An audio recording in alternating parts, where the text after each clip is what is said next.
Ouro Preto era uma cidade envolta em mistério. Suas ruas de pedra ecoavam passos de séculos passados. Suas igrejas coloniais guardavam segredos em suas paredes de ouro, e sua névoa densa que subia das montanhas parecia esconder sussurros esquecidos. No coração dessa cidade histórica havia um ateliê diferente de qualquer outro. O sobrado de Jonas Silveira, um pintor recluso e quase um fantasma entre os vivos, exalava um ar de decadência.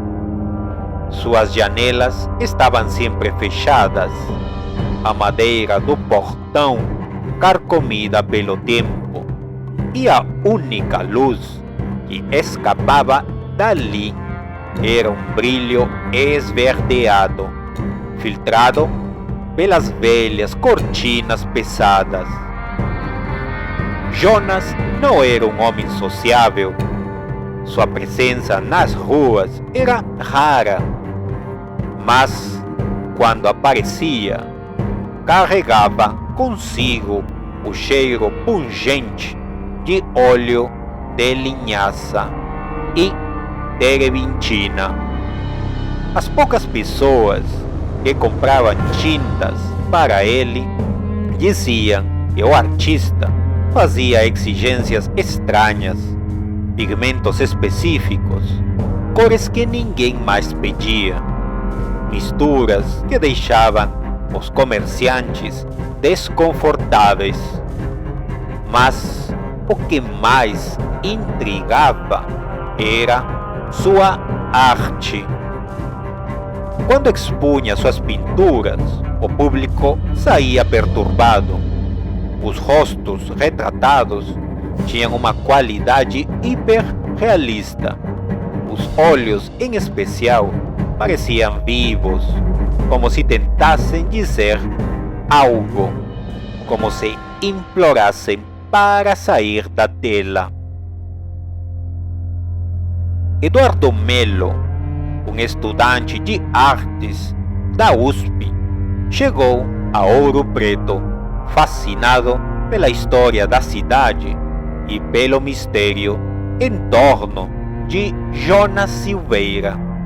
Havia lido em fóruns obscuros sobre suas obras e sentiu-se atraído pelo desafio de conhecer o homem que, segundo rumores, pintava não apenas com tinta, mas com algo mais profundo e inominável. Sua curiosidade o levou até o sobrado do artista, onde, com um misto de medo e excitação, tocou a aldraba de ferro frio da porta. A madeira rangiu ao se abrir sozinha.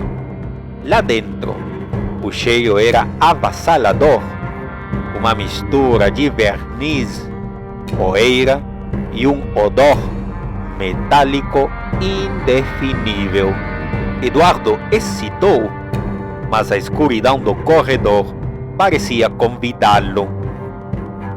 Avançou, sentindo o chão de madeira afundar sob seus pés. Ao fundo, ouviu o som de pinceladas ritmadas, como se alguém estivesse terminando uma obra. O coração acelerou. Sabia que não devia estar ali, mas não conseguia parar. No ateliê, finalmente encontrou Jonas.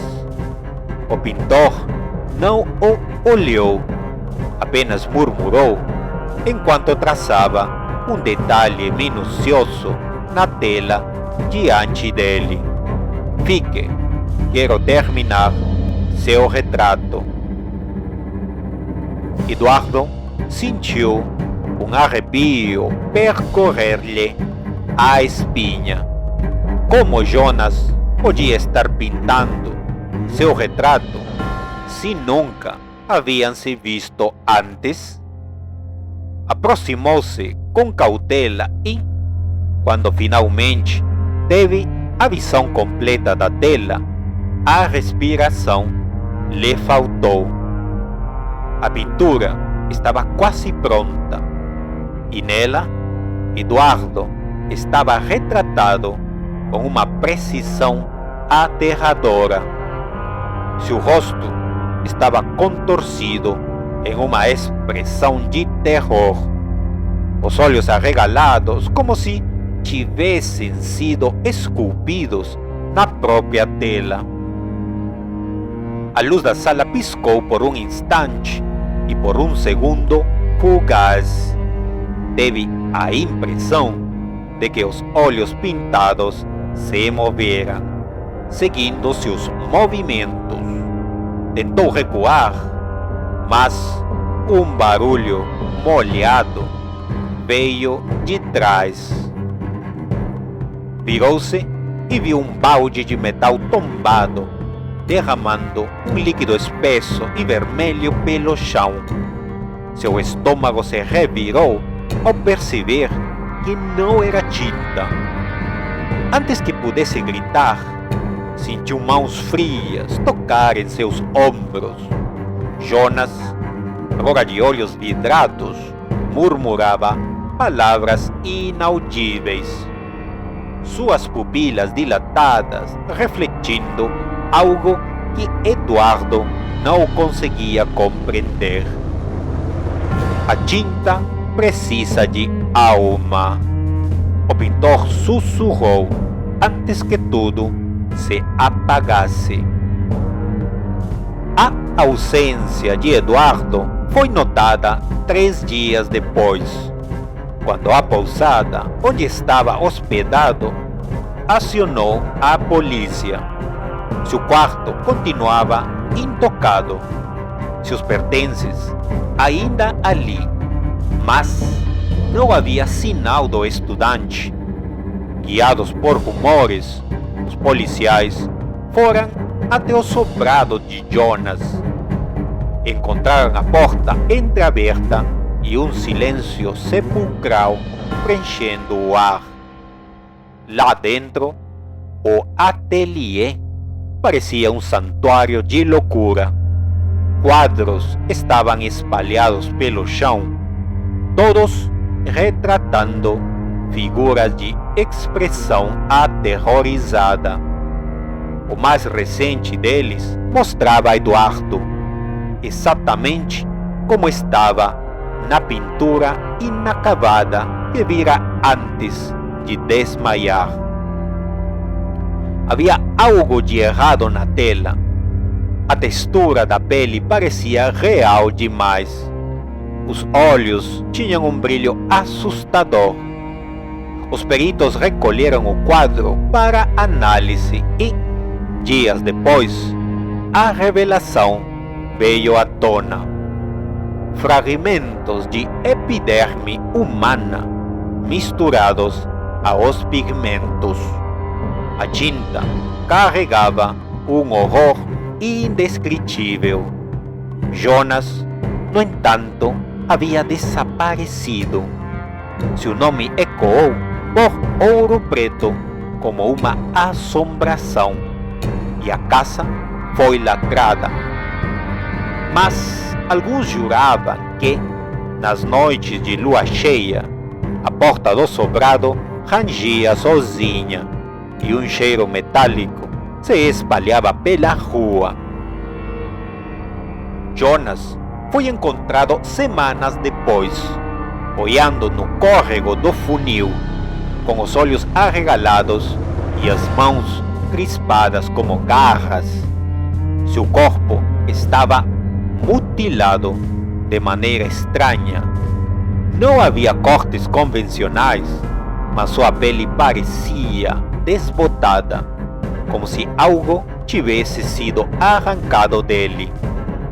A perícia não conseguiu explicar as marcas, e a causa da morte permaneceu indefinida. Seu corpo foi enterrado sem cerimônia e a cidade tentou esquecer. Mas os quadros nunca foram destruídos.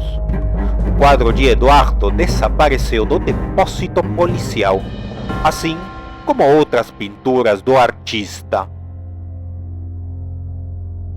Rumores se espalharam entre colecionadores de arte macabra.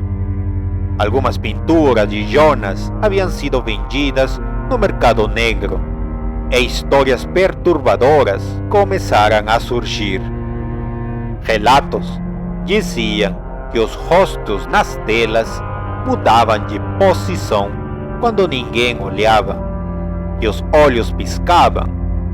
Alguns donos de tais obras foram encontrados mortos, seus rostos congelados em expressões de pavor. Ouro Preto, uma cidade acostumada a lendas, acrescentou mais uma à sua coleção: a maldição de Jonas Silveira e suas pinceladas de sangue. Anos depois, uma nova exposição foi organizada no centro histórico da cidade, destacando artistas esquecidos. Entre as obras expostas, um quadro chamou a atenção de um jovem casal.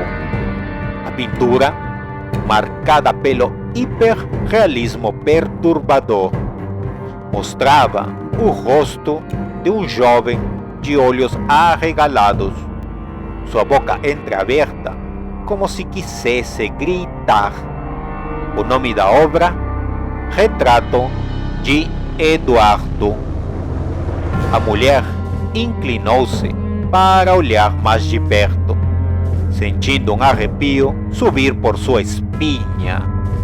Os olhos da pintura eram tão vívidos que pareciam observá-la, mas foi apenas quando piscou, afastando-se, que percebeu algo horrível. O reflexo no vidro da moldura mostrava Eduardo olhando diretamente para ela. Mas quando virou-se de volta para o quadro, a boca do retrato havia se aberto um pouco mais. E agora, os olhos não apenas observavam, suplicavam.